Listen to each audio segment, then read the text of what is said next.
The new Granblue support cards are looking really interesting, but we have yet to see the VR, and currently it's looking to be that they can still compete with the other decks in the same set, which already have their VR revealed.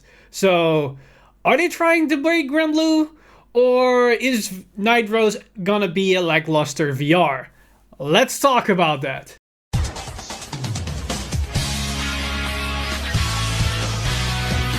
Stand up!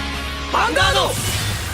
Hey Cardfighters, welcome to an extra edition of Cardfight Update, as today, or should I say the last couple of days, we got some very interesting tech support cards for Dark Irregulars, Murakumo, and the mainly big one here, Granblue. Also, today we've got some new Pale Moon cards, which were a support engine for the Gunsalute Dragon deck, but I'm not going to talk about them in this video because they're very straightforward, and I'm probably going to address them in the set review for Pale Moon, as they are very one-dimensional with Gunsalute. With that out of the way, let's jump right into these new cards, because we only have a handful of them, but they are really interesting to talk about, especially the Granblue cards, and that will probably be the main bulk of this video. So, with that explained, let's dive into the new RR Grade 2 that we've got for Dark Irregulars, which is pretty familiar in its skills to another very high rarity card, which is pretty good for Dark Irregulars, as we've got Demonted Executioner, and its abilities are Auto and Vanguard Circle. When it attacks a grade 2 or greater, this unit gets power plus 5k until the end of the battle. So this is basically a going second skill, as it can be a 14k attacker. This is great against Protect and Exile, as it can hit magic numbers with the correct booster or something like that. But it also is really good against Force, because this means without a booster you can still hit their 10k grade 2s. If you went first, this skill does absolutely nothing, because they are grade 1, not grade 2. So this is mainly a going second skill, that's it. Then its second ability, which is mainly its value, is Auto and Vanguard Irregular Circle. When placed, cost Counterblast 1, Soul Charge free, and if you Soul Charge 1 or more trigger units, draw a card. So this is very similar to Yellow Bolt, and even its first skill is also very similar to Yellow Bolt, only that's a Vanguard skill, and the Soul Charge here is basically Yellow Bolt's Vanguard skill, so it's basically switched around here. Overall, it's actually pretty good value. You get one Counterblast, which is +3 on Soul, and potentially a +1 draw, and in most cases, it will result in the draw, as Soul Charging 3 cards and hitting a trigger is very likely, especially as early as turn 2, when you write something like this. So, in a lot of cases, it's Soul Charge 3 and draw 1, which is a lot of good value for Counterblast. Also, its Soul Charge capability is on par with Emblem Master, which is a really strong card for Dark Irregulars, as both of them use one Counterblast to potentially get a +3 on Soul. But I don't think this is as good as Emblem Master, because Emblem Master is always a 14k attacker and also 10k interceptor, and Emblem Master gets selective Soul Charging, so you can basically filter your deck and also Soul Charge from the drop zone, so in the late game scenarios where your deck is quite small, you can still use the skill. So I think Emblem Master in that sense is a bit better than Demonted Executioner. In the premium side, Demonted Executioner can be actually better, because you don't care for Soul Charging triggers, because they have something like Bladdermouse to their disposal, so you actually want to get those triggers into the Soul. So depending on your playstyle and which direction you want to go, either those cards can be good, and I think Demonted Executioner is a nice addition for the grade 2 lineup for Dark Irregulars. Now, with Dark Irregulars discussed, let's go over to a new rare grade 2 for Murakumo, which changes a lot, and I mean a lot, and especially for the Yasui deck, as so far the Yasui deck was quite interesting, but definitely not on par of what we expected from Murakumo, and definitely also not on par with the other decks coming out of this set for Butterfly under Moonlight. But this grade 2 does a lot of work, as here we have Unmasked Stealth Rogue Awazu, and her ability, or its ability, is Auto Vanguard Circle. When placed, search your deck for up to one card, put it into your drop zone, shuffle your deck, and this unit gets that card's name until the end of turn. So this can copy any card's name that is still in the deck. This is very similar to Stealth Beast Metamorphox that could also copy a unit, but the main difference here is that for Metamorphox you already need the card on the field to actually copy its name. This card can just become any card even if you haven't drawn into it, which is actually pretty huge, especially with the Yasui deck, because Yasui has the main grade 3 Yasui and the Yasui Tenma. And what you ideally want to do is having a Tenma into your drop zone, and then you're able to ride it on your Vanguard circle. And in the current build, you need to basically have both grade 3s in your hand to utilize this skill, because you can call the Tenma to the Irregular circle and it can retire itself, and then you can basically use your normal Yasui as your main Vanguard, which then allow you to rewrite. With this grade 2, you don't actually have to draw into the Tenma, because this can just put the Tenma from the deck into the drop zone and it becomes a Tenma. Then you can use the main grade 3 Yasui to copy this grade 2 that is a Tenma to then call an actual Tenma to the board. And then what it allows you to do is basically get a lot of multi-tags as long as you have the grade 1 double R Takahime Yasui support card also on the field. Because now you've set everything up, you have a Tenma in your drop zone, you have a Tenma on the field, you have a Takahime on the Vanguard circle, and you're sitting on the correct Yasui as a Vanguard. You can now attack with the Tenma, it sends itself to the drop zone. You can attack with the Yasui Vanguard, use its ability to rewrite the Tenma onto the Vanguard circle, and then you can utilize Takahime's ability to then superior call the other Tenma, which you sent to the drop zone with the grade 2, to then superior call that also on the field. This allows you to get even more multi-tags, and beforehand, before this grade 2 was revealed, you need to actually open up all these cards, the actual Tenmas, the actual Yasuis, to utilize this combo. Now you have a separate grade 2 which can substitute for these cards if you need them, and this means you actually have more options to open up your hand, or more options to get in your hand to activate your combos, which is actually pretty good. But this is only for the Yasui deck. This grade 2 can actually be utilized in any Murakumo deck that relies on specific cards to be on the field, not necessarily for their skills, but mainly for their name. Good examples are the Stealth Weasels. They just want Weasels on the board, and it gives them power. This can become a Weasel as well by just sending one to the drop zone. It can also work with Mandala Lord if you want to have multiple Mandala Lords on the field to give them all powers. This can just copy the Mandala Lord by you send the grade 3 to the drop zone. It can also work with the Arresters, as it just can send one Arrestor to the drop zone and it becomes the Arrestor.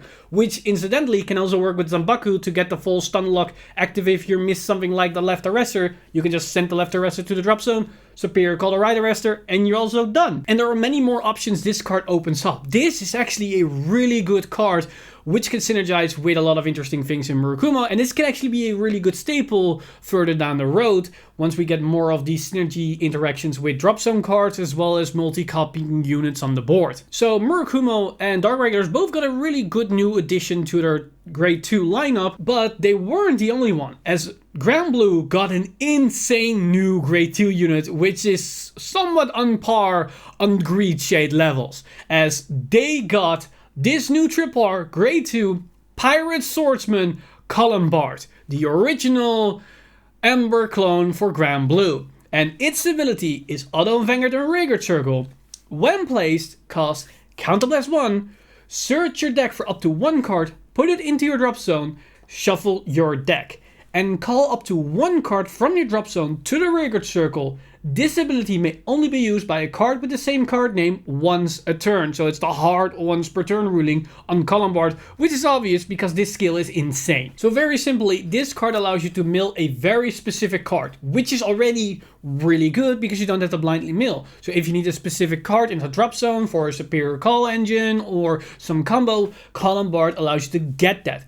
But not only that, you get the superior call card from the drop zone. And interesting enough, you don't have to superior call the card you send from the deck to the drop zone. So if you need a specific tech card in your drop zone for something else, you can put it there and then superior call something you actually want to the field with the same skill, which is a lot of good value here. But interesting enough, this also works with a old common that is King Tentacle, because that grade 3 allows you to superior call it from the drop zone if it got milled from the deck. That was an absolutely bad card because there's no consistency behind it, because you're milling blindly and you don't really get the value of it. Now with Columbard, you can actually just mill the King Tentacle, then superior call grade 1, then Soul Bliss 1 for the King Tentacle skill, and then superior call that to the field, and it gets a plus 10k. So for 1 Counter Blast or 1 Soul Bliss, you get a 22k grade 3 on the board, and you get another 8k or maybe 13k booster or 14k booster onto the field, which is actually pretty good. But that's very simple and probably a low budget play. However, if the new Nitros is actually gonna do something in the vein of the old Nitros, aka multi-attack from the drop zone, then we actually have something interesting on our hand. Because Colombard says when placed, not when placed from hand. So if Nitros actually superior calls from the drop zone mid-battle, you can then superior call Colombard, which then can mill the King Tentacle, which then can superior call itself, so you can actually get 2 additional attacks very effectively. Which is actually a pretty interesting synergy and combo player, but Colombard has way more options and utility-wise to its name, as you can send anything that you need to drop zone. Do you need a Greed Shade? It can send it. Do you need a Skull Dragon? It can send it. Do you miss your Grade 3 that you need to ride, but you have a Greed Shade in hand, but you don't have the Grade 3 in your drop zone? Colombard can fix that Grade 3 for you. So Colombard is an insane consistency card, which is on par on Greed Shade and can potentially help you to multi-tag if the cards are right in the circumstances. And at the very least, it can do that combo in Premium, but do you need to do that in Premium? Probably not, because Premium has way more options available to them, but who knows, maybe this can be a new tech card or a new actual combo extender in the Premium landscape. Now, Colombard in itself is already a really good card that they revealed for Granblue, but the title of this video isn't actually referring to Colombard. The title of the video mainly refers to the brand new rare Grade 1 that they revealed this Friday, aka yesterday, as this Grade 1 is insane in the consistency engine wise and what it can do for the clan. And this card, in my opinion, is the reason why they had to ban Flanger. Yes, it's that good, because the new Grade 1 for Granblue is Witch Doctor of Powdered Bone, Necrobone. And its ability is act on drop zone, cast, discard a card from your hand, and put this card on the bottom of your deck, and call a Grade 1 from your drop zone to the Vanguard circle. If your drop zone has 10 or more cards, you may call regardless of the grade. So you might think to yourself, what's so good about this card? It just trades a card 1 for 1, and that allows you to spear call from the drop zone. You don't really get advantage like any other card, like Colombard for example. Well, the reason why this card is really good is because it doesn't cost you resources, it allows you to get any card you need, and it puts itself to the drop zone. But on first glance, you don't really see the power level that easily. It actually is in the nuances with other cards.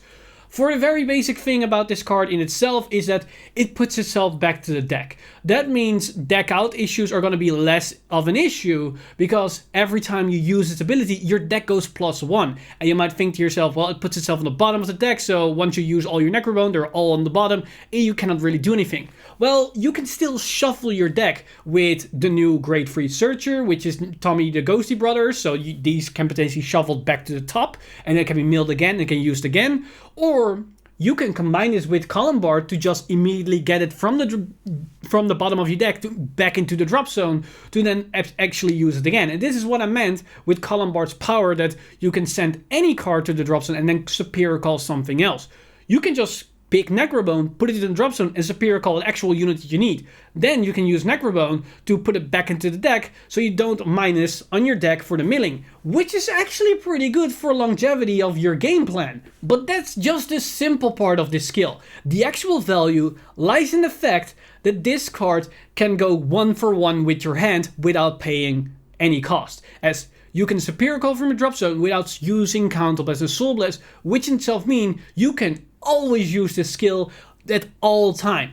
This in itself allows you to reuse specific skills that needs itself to be called from the drop zone. Good examples are Ripple Banshee and Dragon Spirit. And there are a couple of more, but these are very good Grade 1s, which you can immediately call with this skill, even in the early game. And this can be done turn after turn after turn, as it doesn't cost you Counter Blast or Soul Blast. And that means you can reuse those on place from drop zone skills on a very consistent basis, which is actually pretty damn good. What this card also allows you to do is utilize certain dead cards in your hand and then actually get value out of them. The two main cards that have been run nowadays are Skull Dragon and Ghost Ship. Both these cards cannot be called from hand, but are actually really good cards which you want to put onto the record circle. With Necrobone, you can actually just discard them and then immediately call them in the mid to late game, because you first discard and then you call a card. So if you discard the turn that you have 10 or more cards in your drop zone, then you can actually call them immediately to the field. And interesting enough, you can even do that when you have 9 cards in your drop zone, because once you've discarded, then you look at your drop zone, then you have 10 cards, and then you can call the Ghost Ship or Skull Dragon, and then you go back to 9 cards. So if you time everything right, you can mill quite aggressively. You can call those Ghost Ships and Skull Dragons without using resources, as long as you have those cards in your hand, which is actually pretty good. Now, I also went over the example that we can keep reusing specific cards that need to be called from drop zone to activate your skills, like Ripple Banshee and Dragon Spirit. But you can even go beyond that and reuse generic on-place effects. And this is where things are starting to get insane, and where the clan is starting to break down into their broken range. Because you can now reuse Greed Shade without relying on Greed Shade. Because Necrobone can basically turn any card in your hand into a Greed Shade, as long as you have a Greed Shade in your drop zone. As you can discard a card, use Necrobone, then Superior Call the Greed Shade, and now you can activate the Greed Shade with its on-place effect to then fetch any card from the drop zone back to your hand if you need something. And this combo play with Greed Shade and Necrobone basically allowed you, if Flanger was still legal, to always, and I mean always, set up an unguardable attack as long as you had 4 cards in hand. Because you can turn those 4 cards into the exact cards that you need. So you can get a trigger, a grade 1, and a grade 2, and maybe a grade 3 if your opponent can guard with grade 3s. If that's what you can do on such a consistent basis, then that meant that Flanger was always an OTK strike. And you might say, well, you need 4 Greed Shades and 4 Necrobones to do that. Well, not exactly, because you only need 2 Greed Shades, because you can call the Greed Shades on top of each other and they will send themselves back to drop zone. And yes, you need 4 Necrobones, but actually also that's not the case, because you only need a Necrobone for every grade that you miss, because as you will at least have a grade in your hand with 4 cards, but very likely you have at least 2 different. So you only need to get 2 new cards, so 2 Necrobones are actually enough. So that in itself shows you how insane this is. Now you can actually change this to a much bigger skill, and you can translate Necrobone skill in basically saying that your entire hand is whatever there is in the drop zone. Because if you need a Greed Shade that's in your drop zone, then every card in your hand is basically that Greed Shade, because you can trade that card in your hand to then call this Greed Shade. So it's basically the same as calling the card from hand, because you call them from drop zone. And that in itself is the insane power of Necrobone. And you can keep doing this the entirety of the game, because it doesn't cost you a Soul Blast and a Counter Blast, and this card keeps shuffling itself back to the deck, which is pretty damn good. And if need be and you want to shuffle on demand, you can actually use Necrobone to then call a Greed Shade, which then can fetch you the Tommy the Ghosty Brothers from the drop zone, and then you can use Tommy the Ghosty Brothers from hand to then shuffle your deck and potentially get another mill from the deck if you get the grade 3. And this cycle allows you to keep shuffling and shuffling and shuffling your deck and potentially keep milling your Necrobone without actually milling or minusing on your deck size. These intricate plays plus the consistency of Necrobone with Greed Shade and Common Bard makes Granblue such an insane engine. The only thing that they miss is an actual kill card. They had that in the likes of Flanger, but for good reasons, Bushiroad decided to ban the card, because as I just explained, if Flanger was actually a thing, thanks to these cards, you can 100%, and I mean 100%, set up a kill turn, even with double Flanger if you need to be, because you can call both Flangers from the drop zone and then fix your hand to both have the infinite unable to guard skill on top of their attack, which is pretty insane to think about. So that in itself showcased the prowess of Necrobone together with Common Bard and Greed Shade. And I honestly cannot wait until this Tuesday, when they reveal the last 2 big cards for Granblue. As this Tuesday, we're gonna get the reveal for Nitros and another, I believe, a double R, which is also an old iconic card, which I cannot remember off the top of my head. But those cards will probably showcase the final pieces to the puzzle of Granblue, which I think is gonna make this deck arguably the best deck in this set. As so far, this is looking insane. And that's basically the end of all the cards revealed that we've got these last couple of days. But there's one more interesting news that we've got, as Bushiroad announced a special promo pack which will contain these cards, which I'm just going to showcase on the screen right now, and some of them are already discussed, like the Overlord Grade 2 and even the Twin Blade of Dimension Police, which is actually a very vital card for the clan. So I think DP players and especially Different Flight is very happy that we finally officially are going to get that card. But also some other cards in this promo pack are pretty interesting for the clans. And how you can attain this promo pack is actually pretty easy.